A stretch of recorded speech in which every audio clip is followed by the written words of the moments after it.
ligand touched me and now I'm turning on genes? Dramatic! Same! Here is T0.3 signal transduction. In section 4.2, coming into 4.3, we now understand the three main steps associated with the signal transduction pathway.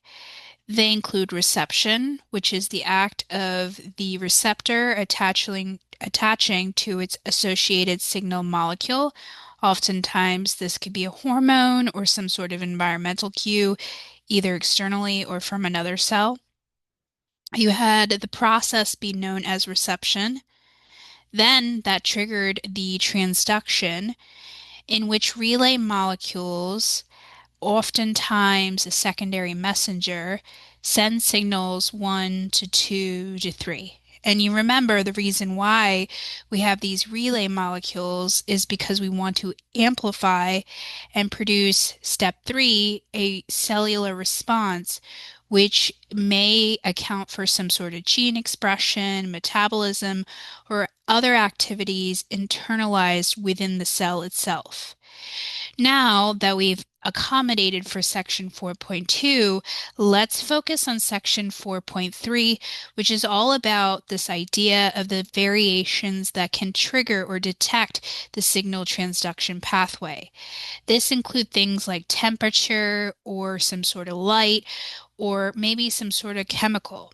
This can be triggered within the cell to exude some sort of external cue. So, for example, if there is some sort of chemical being released from outside the cell, then the external cue will trigger the signal transduction pathway to either take that chemical in or block that chemical within the cell. As the pathway continues, remember we have amplification. So whatever cellular response is needed, such as blocking or activating a gene to then block this chemical, basically means that the signal transduction pathway will amplify that signal. And that's the process.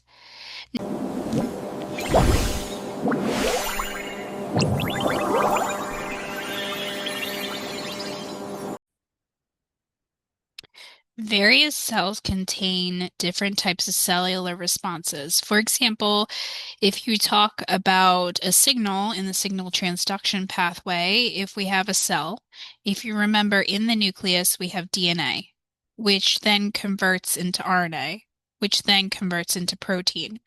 So remember, you have the cell, nucleus is DNA, sends out RNA externally, and then remember ribosomes turn NSs to create protein, which will be covered in a future unit in more detail. But this simplified process of gene expression is to allow you to understand that there could be a cell that sends a signal to attach to a receptor to then tell the nucleus, hey, we need to activate a gene that's in the nucleus, or we need to repress that gene. Maybe we need to activate growth, or we need to activate cell division. That is an example of gene expression, which is helpful in the signal transduction pathway, which leads to the follow-up that you could have cell growth or division. Examples include things like mitosis or meiosis within a cell, which will be terms that you will cover in a later unit. Oftentimes, you could have things like insulin, which can be triggered to result in growth factors in the process known as mitosis, which you'll cover in a later unit as stated before, but basically the process about taking a cell and dividing it into more cells. And then we have secretion of molecules. So for example, you could have a cell that's been told by an external cell, hey, you need to release a certain hormone to attach to another cell. That's an example. You could have a change in shape. Remember, cells like to keep a lot of organelles. So cell shape is very important. So an example would be having that process continue with signal transduction pathway. Maybe a cell needs to die. It no longer is necessary or is damaged. That would be apoptosis and ion channel regulation. the act of having the ions transmit signals would be very important. All right, everyone, time for the insulin drop. Let's get this energy balanced and send some love to those cells.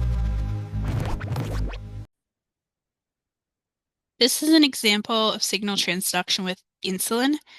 You could have insulin, which is a signaling molecule that attaches to the insulin receptor, which then says, hey, now if it's no longer there, the glucose channel will be closed.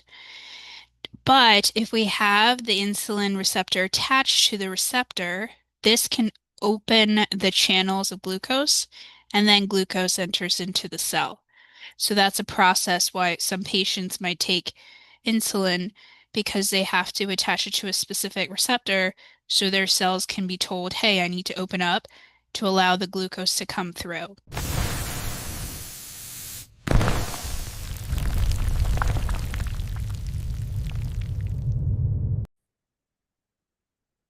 We talked about how cells communicate with one another. Say, for example, this cell sends a signal that attaches to the receptor on the receiving end. That triggers the relay molecule, and then it elicits some sort of cellular response. Maybe that cellular response is to commit something like apoptosis, which you'll hear about later, but it's just programmed cell death. And the reason why you would have something like apoptosis is because you don't want cells to keep growing indefinitely. There's a time and place, and there should be some sort of kill switch to indicate that it's sometimes programmed cell death. So that way you can regenerate or create new cells that are bigger and better and stronger. In this case, we have that turned off. And let's say apoptosis does not occur. This could be due to some sort of genetic mutation or environmental factor. And that could be something that occurs. Examples of different types of factors that can alter the signal transduction pathway can include things like temperature. You could have some sort of chemicals or pH imbalance. This can denature proteins and disrupt pathways.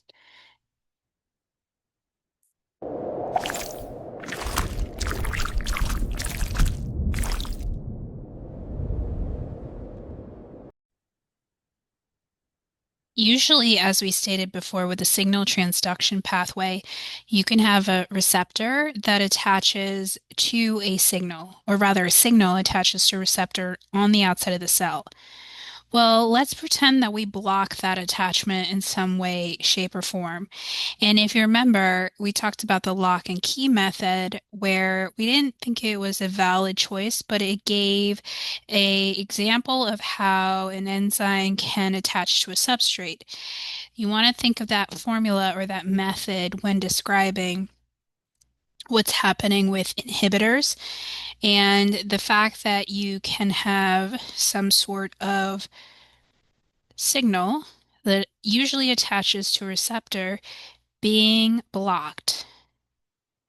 If it is blocked, then what ends up happening is this signal or ligand won't be able to attach. And that is what most medications do. They block signaling by preventing a signal attaching to a receptor. So those inhibitors then do allow for lack of functioning and lack of production of the specific signal transduction pathway that could have once existed. Disruptions of signaling include things like impact on cell behavior. Remember, if you do not have the correct signaling, you can change how cells react. In fact, that's what we call apoptosis, is programmed cell death. If that doesn't occur, then we have something like cancer, which is the uncontrolled cell growth due to disrupting signaling. Another functionality is a receptor malfunction, which is basically that the mutation occurs where you have the cell and you have the receptor, but it could be shaped in a weird way that the associated appropriate signal is unable to bind. and therefore doesn't go through the relay molecules and thus does not provide the signaling response that's required. An example of this is diabetes, where there is some issue with the hormonal signaling process. Developmental disorders are another one that you could see, which could be a problem like secondary messaging, where you remember we said it's not just about a signal attaching to its receptor, but you could have that triggers another signal internally, such as CAMP. And what happens is sometimes the signal, as it attaches to the receptor on the cell, is unable to transfer inside the cell, so that secondary messenger cannot function properly, the one that's internally. And so the message ends up being either not amplified or becomes blocked completely.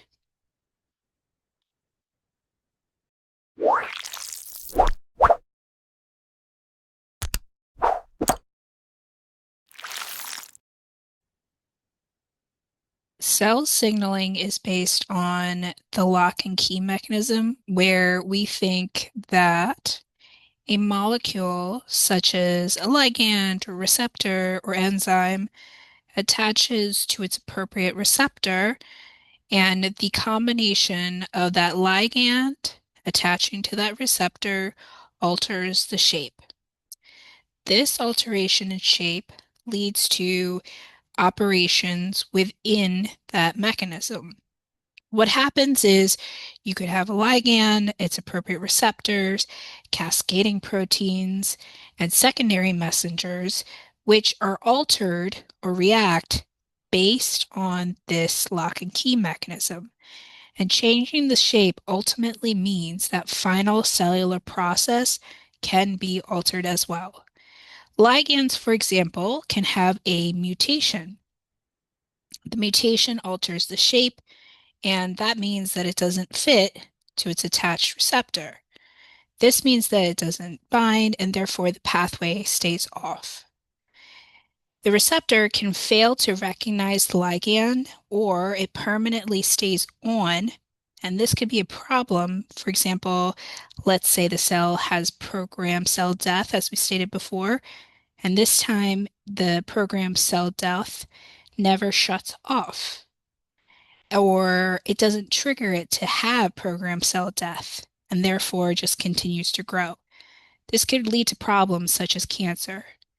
Cascading proteins can be a problem as well. Remember, proteins are there to magnify. Say they're broken down, or say they're inactive. Therefore, they'll be non-functional, and there will be no cellular response. Secondary messengers can also have a misfunction, therefore having poor responses, too weak, or just not amplifying as we once thought previously.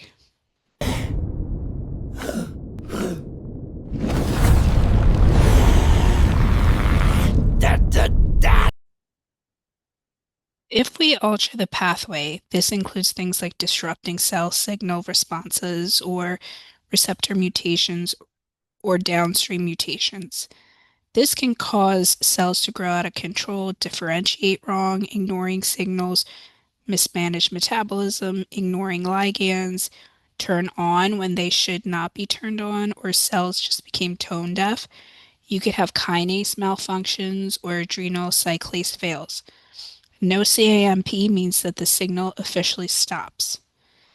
This is just a table just to show you some of the different signaling mechanisms and what happens when the pathway is altered. So, for example, you can have ligand mimicry, which means this leads to a fake activation, or receptor blockage, which means there's inhibition, which basically means that the proper signal or ligand will not attach to the appropriate receptor, leading to antagonist, which basically means that you don't get the proper cellular response. This could be good or bad. For example, you have beta blockers that sort of block adrenaline, which means that you lower blood pressure, which essentially can be a good thing. You have enzyme modulation, which means that you crank up enzymes or shut them down, and this helps activators ramp up enzyme activities or they could cut the signal short. Or you could have ion channel modulation, which means that you have chemicals that open and close ion channels, and this could be some examples such as neurotoxins. Now let's try some quiz questions. Take a moment and pause the video. Once completed, let's unpause and see what the answer is. Okay, do you have the correct answer? It's B. It says, which of the following correctly describes the potential consequence of mutations? Mutations will not lead to enhanced signaling responses. They can instead disrupt cell cycling, potentially causing uncontrolled cell division. We like this better because mutations basically hinder cell signaling responses. So this means that we're hindering something, so we like it better. Answer choice C says we have improved ligand recognition. Once again, improving is not usually affiliated with mutations. And D, mutations prevent any form of cellular communication entirely, and that's too extreme. Because of this, we don't favor that answer. Let's try this quiz question. Okay, now let's see if you got the correct answer. Best choice is B, because we're talking about insulin. When it binds to a receptor, it allows glucose to open, allowing glucose to enter. Increase insulin, increase glucose. Appreciate you riding along for our cosmic journey. If today's mission brought you the knowledge that slaps, make sure to hit that like button to boost that signal. Subscribe if you're locked in for our next launch. And don't miss the link tree. It's got all the goods for AP Bio, PSAT Math, and SAT Math. Before I sign out, make sure you're all in one orbit and diving in. Killing out. Till next time.